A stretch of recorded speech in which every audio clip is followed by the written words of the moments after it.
Hello my creative friends, it's time to take another art break, and today we're going to be celebrating that old saying of April showers bring May flowers. It's almost the end of April and that saying holds very true where I live. We're starting to see the flowers pop up and it's almost Mother's Day, so what a perfect time to create a beautiful card using some simple flowers. I'm going to walk you through the steps of how you can create this card, how to lay it out, how to do the watercolor steps, and at the end I'll show you how you can attach your card to another card and make it more permanent so you can send it in the mail to whomever you might want to send a delightful Mother's Day card, or even a wedding card, or even a Hello Friends card. Once you learn how to paint the flowers, you can use the card for however you would like to. For those of you who'd like to have a little help drawing, I do have a sketchbook membership. That's where I have all of the line tracers for any of the paintings that I do on my YouTube channel. It's very reasonably priced. I so appreciate all those who have joined and support my channel that way. Thank you so much. Well, let's get started, and I can't wait to show you how you can begin the process of painting these pretty little flowers. The paper I'm going to be using is the Canson 140-pound watercolor paper. It's a student grade, but it works great for these types of cards. I started out, I knew I was going to be mounting it on a 5.5 and 5.5 square card, so I made my card that I was going to paint a 4x4 card. I was going to be using a circle in the middle about 2.5 inches around diameter, and I always like to start with my letters first because then I can move my flowers around it. So I put them in pencil first, and then I copy over it with a micron pen, because once this pen is dry it will be permanent and I don't have to worry about it smearing around when I put the watercolors on top. Now, when you're going to set up this card, for those of you who'd like to try drawing it yourself, you could go ahead and start with your larger flowers. I usually start with triangle shapes. So if I'm going to do one here, my larger one, I do one here, and then come this direction. So I have it planned out that way. Now, once I have that particular one, the bigger, larger ones, I like to do, the next ones I worked on was the daffodils. And daffodils is a fairly easy flower to draw. You do this like a bell shape, like an upside down bell or a U. And then all you're going to do is put this ruffly shape on the top. And when you're doing these, it's nice to have a little bit of a curve. So when you're thinking about doing the circle, you want to actually have a curve. So I'm going to do one this direction. So down here, I would do it a different direction. So let's see, I would come this direction here. Let's do that bell shape again. Can come off to the side, do that little curvy at the top, and then let's go this way. Okay, so I've got two coming up. Maybe this one goes down. That way it would, or you could do one that's facing directly forward too. But let's do just a simple one here. Let's do that bell shape again, upside down bell. It's like a U with the top on there. Then do the wiggly top like that, and then going like this. Now for a daffodil, we have to put the petals around. So I'm just gonna do like these leaf petals that come around on the outside, like that for my daffodils. So that's how I go all the way around. They don't have to be perfect. These are going to be small little paintings. So as long as it kind of has that feel, your eye's going to read that it's a daffodil. Now the other part of a daffodil is those longer leaves that got a little bit of a curl to it, or I'm going to make mine have a little bit of a curl. You can stylize them as much as you'd like. So this is kind of a filler. If you think of the leaves as being a filler, so you can go around your lettering. That would all be done in micron pen. So I'm going to come here and come in with this one. You can go past your circle, go to the outside. There, so now we have my bigger flowers in. Now it's time to decide, are you going to put tulips in? Are you going to be putting roses in? Types of a deal. I'm going to make these a little bit bigger. You want to make sure you have some different sizes, so they're not all big and they're not all little. Another flower that I added on mine were these little tiny small circles, kind of a eucalyptus type of a feel. It's another bit of a filler. So I'm just going to tuck a few of these little circles in. Perhaps I come this way, out past my circle. And again, I can build it this way and add my circles in. So when you're doing this, you're just going to look at your space and fill them in and add little fillers. On this one, I do have some roses. Those ones are, you start with your C shape. So in the middle is a C, kind of like a yin and yang and then you're going to come around this direction. The key when you're first starting to paint these, when you start adding the paint, is leave yourself some open room. Like, don't fill all the way with paint. Leave a little bit of white paper showing. That way you're going to leave yourself some room when you're building your flowers. Well, let's get started and I'll show you the next steps of doing the watercolor. Because this is a watercolor painting, I'm going to start with my lightest shades of the colors that I'm using. I have this blue, I'm doing blue hydrangeas, and I have it mixed to about coffee consistency, or maybe even tea. I'm going to just basically tap in the shades of the blue, leaving a little bit of the white paper showing. That's going to give me a little bit more room to add color as I go. Watercolor is going to fade, so what you're looking at now while it's wet won't look that way when it's dry, and I'll be adding at least 2 to 3 layers of the colors. Sometimes I just add the same color that I put on. Other times I switch colors and add just a slightly darker shade. Next flower is the daffodils, and I'm going to start with the green part. This is going to be my lightest shade of green. I'm going to brush that color in. I like using a small round brush to do these small little paintings. I'm using a number 6 Princeton brush. I do have some links down inside of my description box if you'd like to check out some of the items that I'm using today.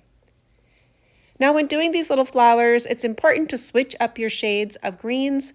I added a little bit of blue. I mixed a green and a blue together for this. If you are a part of my sketchbook membership, I'll give you a color card reference sheet so you can see what I used for my paintings. Now to start a little bit of work on the yellow area of the daffodils. I'm choosing a bright shade of yellow, a nice warm shade of yellow, and I'm tapping that color on the inside of the bell and the petals of that flower. Once I have that color on, the bright shade of yellow, I'm going to take just a tiny bit more of the oranger shade of yellow and tap that at the base of the bell and on the petals. And because my paint is wet, it's going to blend on its own. So this is just called a wet on wet technique.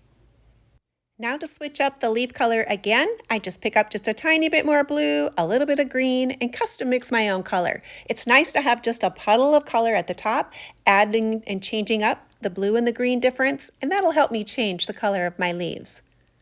I'm going to be tapping in just the tiniest bit of rust color on the center of the daffodils and a tiny bit on those petals as well. Now that my green has had plenty of time to dry, I'm going to add that next layer. I'm using basically the same color, I'm just adding another layer. The next flower I'm going to be working on are these little purple filler flowers. They're just a fun flower. I don't really have a name for it, or it's just a made-up flower. But this little tapping of having 1 in the center and then 2 on each side as you go down makes for a really pretty filler flower. I'm going to be adding some red tulips. These are the first layers of color. That red is going to fade quite a lot, so I will have to add another layer on there. Now to work a little bit more on those hydrangea shapes. I'm using a slightly darker color.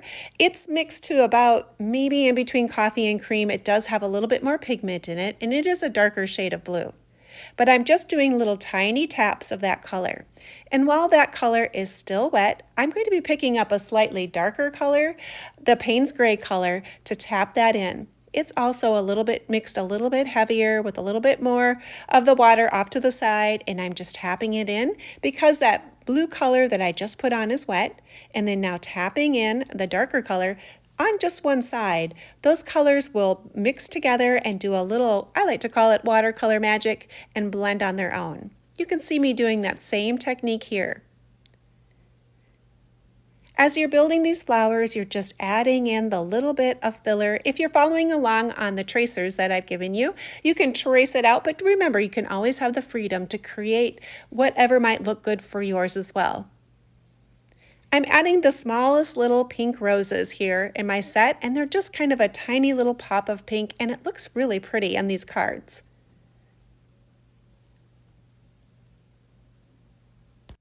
It's a great idea to take a moment, step back, and take a look at your painting and see if there's an area that might need a few more leaves or perhaps even a filler flower. And that's what I was doing here. I decided I needed to add just the tiniest bit of leaves at the bottom and then tuck in another purple flower just to fill up that space nicely on the right-hand side.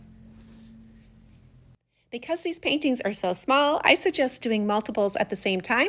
That way you give your colors plenty of time to dry and you can see where you need to add a little bit more dark paint to your paintings. I'm adding a little bit of sprinkling to the background by watering down my paint and then tapping my paintbrush and creating that little splatter look in the background. Now that I have the painting done, I gave my paintings plenty of time to dry, and I'm adding the smallest little details. I'm using my pencil to create some branch work in the background, connecting some of those loose pieces. Those little filler pieces need tiny little branches, and the pencil works perfect for that. I also decided I wanted to use a little bit of color pencil, and I'm using some little scribbly marks to create some texture inside of my hydrangeas and just wherever else I might want them.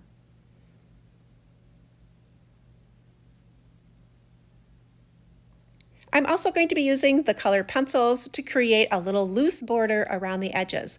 Think of branches or vine work, something like that, just to add a little bit of interest all the way around the edges. By pushing and turning and twisting my color pencil, I can create a very interesting border.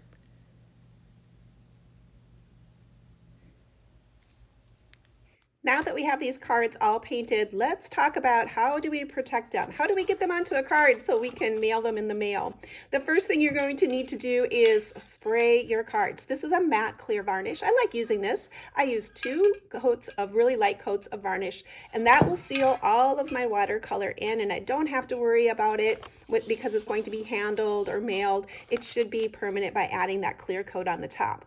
Now, if you'd like to go ahead and finish off the edges, I like using a permanent ink of some sort. I like using a colored one too. I did use a green and a darker blue purple one on there, as well as some neutral ones, some of this neutral brown and a gray. They look great. The little item I like to use to run around the edge is this Tim Holtz. It's got a little round roller. It's got a little razor blade on the inside. So when you go around your cards, it's going to take off any little sharp edges that you might have missed with your scissors. It does kind of rough up the edge just a little bit, but that absorbs the ink, helps the ink to really absorb in there and gives it an interesting edge, I think. Now, after you've got your cards all sealed and now you want to attach them to a larger card, you're going to need to decide what you're going to use to do that. Now, you could use a double-sided tape, a permanent one. These do come in smaller rollers, which I would suggest when you're doing a card is to use a small roller tape instead of this one. You could also use a permanent glue stick. This one is permanent. The one good thing about this is that you'll get a little bit of wiggle room. Once you put your card down, you can kind of take a little time to reposition it, not so much with tape.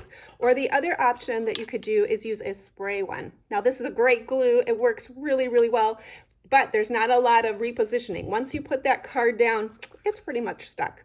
The other thing is once you get your cards on, put some weight on them so that they will lay nice and flat. So put some sort of either like a wax paper on the top, put some weight on it, and then you'll have a nice flat card. Remember to sign your name on them so you have your people who you give them to will know that you handmade it, and that's always a special little item.